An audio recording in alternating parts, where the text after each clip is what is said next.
नमस्कार। आकाशवाणी जयपुर अजमेर से प्रस्तुत हैं प्रादेशिक समाचार।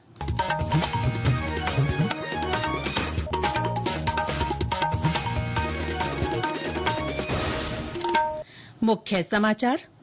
भारत ने पहलगाम आतंकी हमले के बाद सिंधु जल संधि 1960 को निलंबित करने और चेक पोस्ट अटारी को तत्काल प्रभाव से बंद करने सहित कड़े कदम उठाए। मुख्यमंत्री भजनलाल शर्मा ने पहलगाम हमले को देखते हुए प्रदेश में सभी जगह माकूल सुरक्षा व्यवस्था सुनिश्चित करने के निर्देश दिए। राष्ट्रीय पंचायती राज दिवस आज। प्रधानमंत्री नरेंद्र मोदी देश भर की पंचायती राज संस्थाओं और ग्राम सभाओं को संबोधित करेंगे और प्रदेश में तापमान में बढ़ोतरी का सिलसिला जारी। 43.5 डिग्री सेल्सियस के साथ बाड़मेर सबसे गर्म स्थान रहा।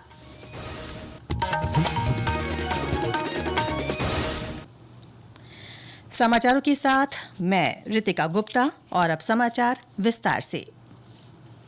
भारत ने पहलगाम आतंकी हमले के बाद सिंधु जल संधि 1960 को निलंबित करने और चेक पोस्ट अटारी को तत्काल प्रभाव से बंद करने सहित कई कड़े कदम उठाए हैं। सुरक्षा मामलों की कैबिनेट समिति ने कल शाम प्रधानमंत्री नरेंद्र मोदी के आवास पर अपनी बैठक में समग्र सुरक्षा स्थिति की समीक्षा की और सभी बलों को कड़ी सतर्कता बरतने के निर्देश दिए। नई दिल्ली में मीडिया से बातचीत में विदेश सचिव विक्रम मिस्री ने कहा कि पाकिस्तानी नागरिकों को सार्क वीजा छूट योजना के तहत भारत की यात्रा करने की अनुमति नहीं दी जाएगी। उन्होंने कहा कि पाकिस्तानी नागरिकों को अतीत में जारी किसी भी सार्क छूट वीजा को रद्द माना जाएगा। विदेश सचिव ने बताया कि नई दिल्ली में पाकिस्तानी उच्चायोग में सैन्य, नौसेना और वायुसेना सलाहकारों को अवांछित व्यक्ति घोषित कर दिया गया है। उन्होंने कहा कि उनके पास भारत छोड़ने के लिए 1 सप्ताह का समय है। इस्लामाबाद स्थित भारतीय उच्चायोग से देश के सैन्य सलाहकारों को वापस बुलाया जाएगा। इस बीच केंद्र सरकार ने आज नई दिल्ली में सर्वदलीय बैठक बुलाई है। सूत्रों ने बताया कि बैठक शाम 6 बजे संसद भवन परिसर में होगी। रक्षा मंत्री राजनाथ सिंह ने कहा है कि पहलगाम हमले के दोषियों को जल्दी ही कड़ा और स्पष्ट जवाब दिया जाएगा। नई दिल्ली में भारतीय वायुसेना के मार्शल अर्जन सिंह की स्मृति में आयोजित एक व्याख्यान में केंद्रीय मंत्री ने भारत की आतंकवाद को कतई बर्दाश्त न करने की नीति दोहराई।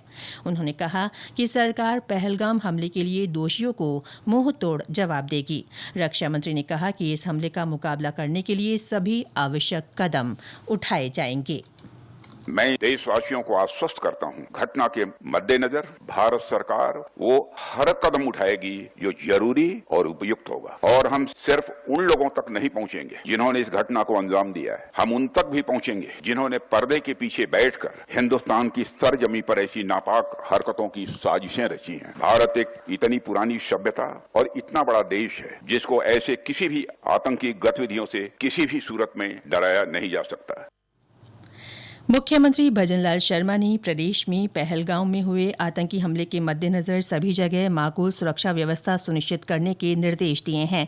उन्होंने कल वीडियो कॉन्फ्रेंसिंग के माध्यम से संभागीय आयुक्त, पुलिस महानिरीक्षक, पुलिस आयुक्त, जिला कलेक्टर और पुलिस अधीक्षकों के साथ बैठक कर राज्य में सुरक्षा व्यवस्था की समीक्षा की। श्री शर्मा ने अधिकारियों को विशेष सतर्कता बरतते हुए अपने जिलों में कानून व्यवस्था पर सतत निगरानी बनाए रखने को कहा।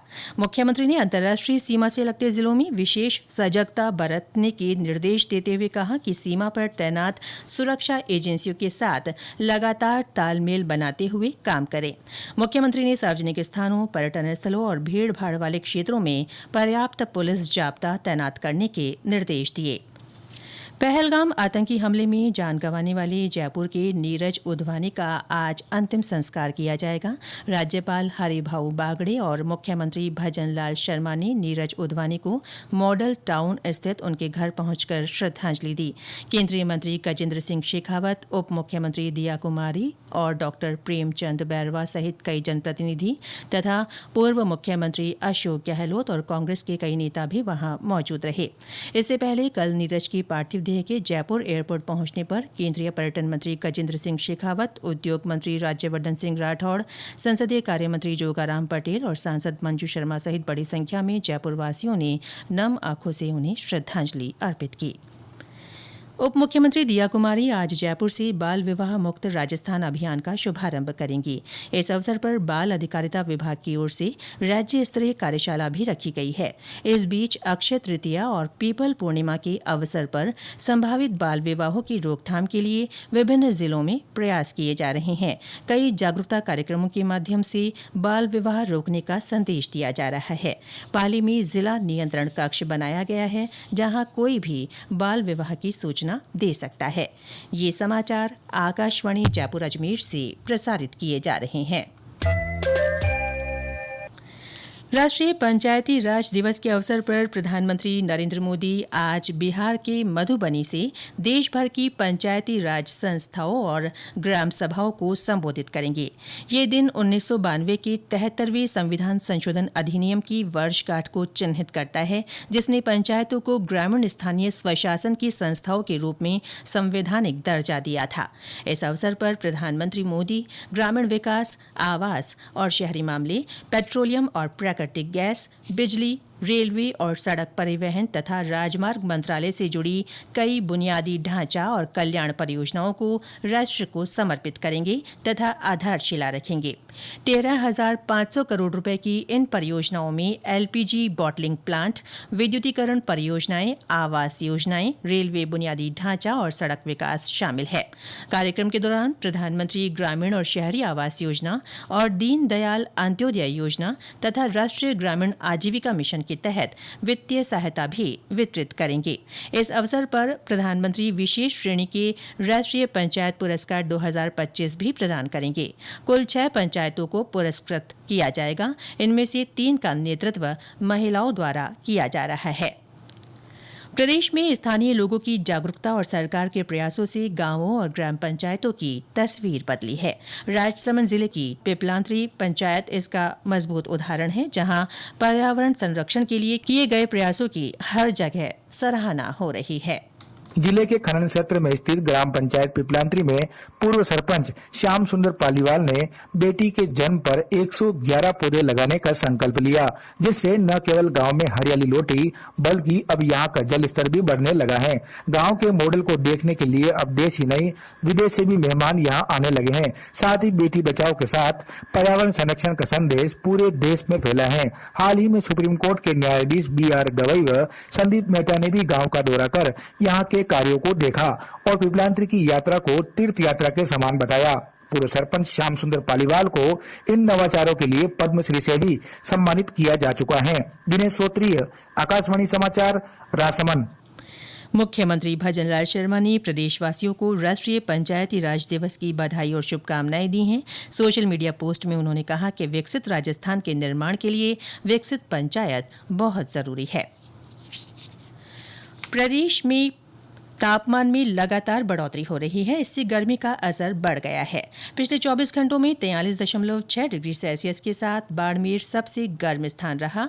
वहां 25.8 डिग्री सेल्सियस के साथ सबसे उष्ण रात भी दर्ज की गई। श्रीगंगानगर में 42.6 डिग्री सेल्सियस, जैसलमेर में 42.5, कोटा और चित्तौड़गढ़ में 42, चूरू में 41.7 तथा बीकानेर में 41.6 डिग्री सेल्सियस अधिकतम तापमान रिकॉर्ड हुआ। मौसम विज्ञान केंद्र जयपुर के निदेशक राधेश्याम शर्मा ने बताया कि आगामी सप्ताह राज्य के कुछ भागों में हीट वेव चलने की संभावना है। कल सीकर सहित 7 जिलों में लू को लेकर अलर्ट जारी किया गया है। विश्व स्वास्थ्य संगठन का विश्व टीकाकरण सप्ताह 2025 आज से शुरू होगा। सभी देशों में यह अभियान इस महीने की 30 तारीख तक चलेगा। विश्व टीकाकरण सप्ताह प्रत्येक वर्ष अप्रैल के अंतिम सप्ताह में मनाया जाता है। इसका उद्देश्य टीकाकरण की जीवन रक्षक क्षमता को बढ़ावा देना है। इस वर्ष की थीम है सभी के लिए टीकाकरण मानवीय रूप से संभव हो। और अंत में मुख्य समाचार एक बार फिर।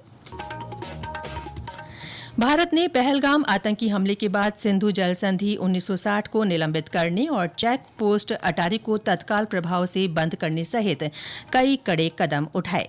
मुख्यमंत्री भजनलाल शर्मा ने पहलगाम हमले को देखते हुए प्रदेश में सभी जगह माकूल सुरक्षा व्यवस्था सुनिश्चित करने के निर्देश दिए। राष्ट्रीय पंचायती राज दिवस आज प्रधानमंत्री नरेंद्र मोदी देश भर की पंचायती राज संस्थाओं और ग्राम सभाओं को संबोधित करेंगे। और प्रदेश में तापमान में बढ़ोतरी का सिलसिला जारी, 43.5 डिग्री सेल्सियस के साथ बाड़मेर सबसे गर्म स्थान रहा। इसके साथ ही प्रादेशिक समाचार बुलेटिन समाप्त हुआ। हमारा अगला बुलेटिन दोपहर 1 बजे प्रसारित होगा। नमस्कार।